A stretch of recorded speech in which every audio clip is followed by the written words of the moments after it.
Dikala Allah titipkan harta benda, itu bukan buat pamer. Jangan bangga dengan titipan. Yang punya harta Allah dititipkan pada Anda supaya Anda bisa ibadah dengan harta itu. Mudah bagi Allah mencabutnya, dipindahkan pada orang lain. Kamu aja deh yang beramal, dia tidak. Fulan, kamu itu jarang tahajud, jarang puasa, amalan kamu belum banyak, hafal Quran juga tidak. Ini saya titipkan harta supaya dengan harta itu kamu bisa menyaingi amalan yang lainnya. Dititipkan oleh Allah, nggak dipakai, malah dipakai pamer. Ya. Dikasih motor oleh Allah, maksudnya supaya dia berangkat ke masjid, bisa ke masjid berjamaah, ta'lim digunakan, cari harta yang halal, ada kemudahan. Begitu dikasih pertama kali, ceplik, foto, bikin status. Alhamdulillah Allah telah berikan rezeki. Kenapa sampai pasang status? Biasa aja. Ya. Yang lain dikasih mobil diam-diam aja. Ya. Gunakan pada yang baik. Itu nilai kebaikan, gunakan. Jadi Anda dikasih, keluarkan posnya. Nah, Anda tiru Yazid. Begitu diberikan kelebihan oleh Allah, ini untuk keluarga saya. Untuk mencari makanan yang halal, untuk mencari sekolah yang halal, untuk mencari kebaikan yang halal.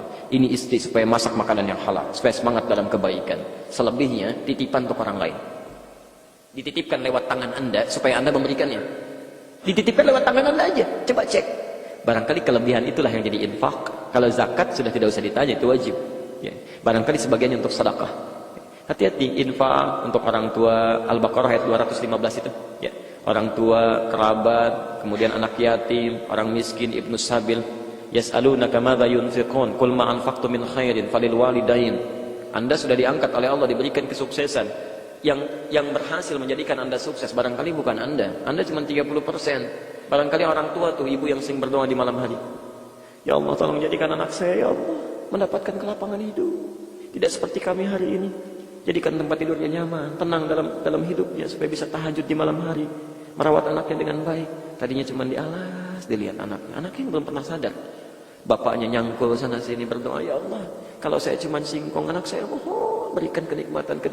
Itu yang sampai ke langit. Anda tuh cuma ikhtiar aja. Itu yang ke langit itu air mata ibunda, peluh keringat bapak dan sebagainya. Itu yang hadir. Begitu sudah dapat kematangan, seakan-akan milik sendiri saja. Bapak tidak pernah ditengok, ibu tidak pernah ditelepon, kebaikan tidak pernah disampaikan, dosa itu. Ya, salah itu. Bahkan ketika Anda berdoa pun minimal dalam doa sertakan orang tua. Bukankah di Quran surah 46 ayat 15 itu disampaikan? Rabbi auzi'ni an ashkura ni'mataka allati an'amta 'alayya wa 'ala. Orang tua dimasukkan. Karena begitu Anda mendapat nikmat kata Allah, barangkali itu peran orang tua bukan peran Anda. Ya. Hati-hati. Ya, masa dengan doa aja nggak bisa? Ya, tidak ada mantan orang tua. Ketika meninggal, ya setidaknya Anda sertakan doa. Ya. Ada seorang ibu punya anak 5, bisa merawat anaknya, 5 orang dirawat. Setelah tumbuh menjadi sepuh, yang 5 ini masa nggak bisa rawat 1 orang? Ya. Ibu merawat 5 anaknya. Ketika ibunya sudah siap dirawat, disiapkan anak itu supaya bisa merawatnya. Masa yang 5 ini nggak bisa rawat ibunya? Yang 1 orang, 1 rawat 5 kenapa nggak bisa rawat 1?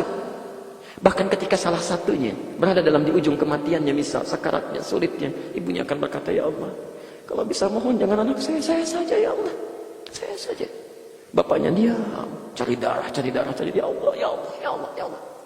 Kemarin satu tempat di Jakarta, saya datang, Masya Allah, ada seorang bapak mendidik anaknya, sampai dijaga sekolahnya, sampai hafal Quran sampai 20 juz, berusaha. Bapaknya cari harta yang halal.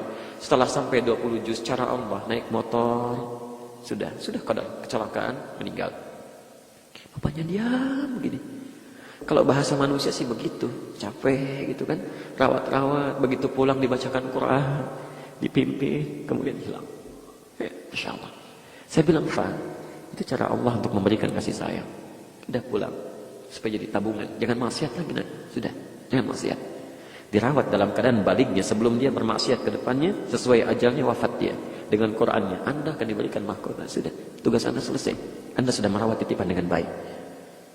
Yang jadi masalah anak saya bilang, anak saya, karena saya belum selesai, belum seperti Anda. Anak Anda ada di mana? Coba dicek dulu ya, dicek dulu, siapkan dengan baik. Sayang. Allah titipkan tapi tidak Anda gunakan. Kasih ilmu gunakan, kasih harta gunakan. Mumpung masih ada waktu. Kalau sudah nggak ada susah. Ya, pekan lalu saya ke Tanah Kusir tuh di pemakaman, kasih macet, saya lihat ke kanan ya. Ada orang itu bawa buah, nggak tanggung. Ya, kita aja subuh pengajian cuma ada teh manis kan. Ini bawa buah, Anda bayangkan. Buah, ada jeruknya, ada apelnya, disimpan di situ. Ya, pasang dupa lagi. Dilihatin. Saya tunggu tuh hampir sampai 5 menit saya lihat begini. Allahu Akbar. Ternyata yang di dalam gak keluar. Gak keluar. Ya. Bisa harap-harap begitu keluar. Bisa terima kasih ngambil buah, makan dulu, masuk. Dan yang di luar pun cuma bangunannya begini. Karena kalau sudah ke dalam, Anda gak bisa keluar lagi. Anda hanya akan bisa meratap mengatakan, farji'na na'mal salihah. Ya Allah, beri kesempatan sedikit aja untuk beramal saleh. Bahkan fa'asaddaqa wa aku minas salihin. Hamba berjanji akan bersedekah ya Allah dan mengerjakan amal saleh. Mumpung masih ada waktunya, gunakan. Sayang, ya, gak usah sombong. Karena yang sombong dulu sudah ada, korun ditenggelamkan. Hartanya lebih banyak dibandingkan Anda. Kuncinya aja, kalau diangkat oleh 10 orang, itu gak akan kuat. Kunci berangkasnya ada di Quran surah 28, ayat ke-76 sampai dengan 80. Ya. Ayo apalagi terus. Ya, ada ayat 76 sampai ayat 80. Ada tuh korun. Ya, yang kain sombong, maaf yang lain kaya, ya saya lebih kaya harus beda. Yang lain punya berangkas kuncinya sembunyikan, saya harus kelihatan. Begitu jalan kemanapun di belakangnya 10 orang ngangkat kuncinya aja. Ini saya, ini saya, ini saya katanya. Allah sombong, kaya sombong. Ya, memang punya kekayaan dan hebat kekayaannya. Tapi kalau sekarang ada orang kaya sombong, itu ketinggalan zaman. Dan gak ada kerjaan karena yang lebih kaya ada dulu dan dihancurkan juga. Jadi kalau yang banyak aja sombong dihancurkan oleh Allah, apalagi yang sedikit. Jadi tidak usah salah menggunakan ya. Coba berpikirnya sedikit lebih cerdas itu ya. Ada yang lebih kaya, sombong ditenggelamkan. Yang tidak lebih kaya dibanding korun mau sombong, itu ketinggalan dan keterlaluan. Keterlaluan.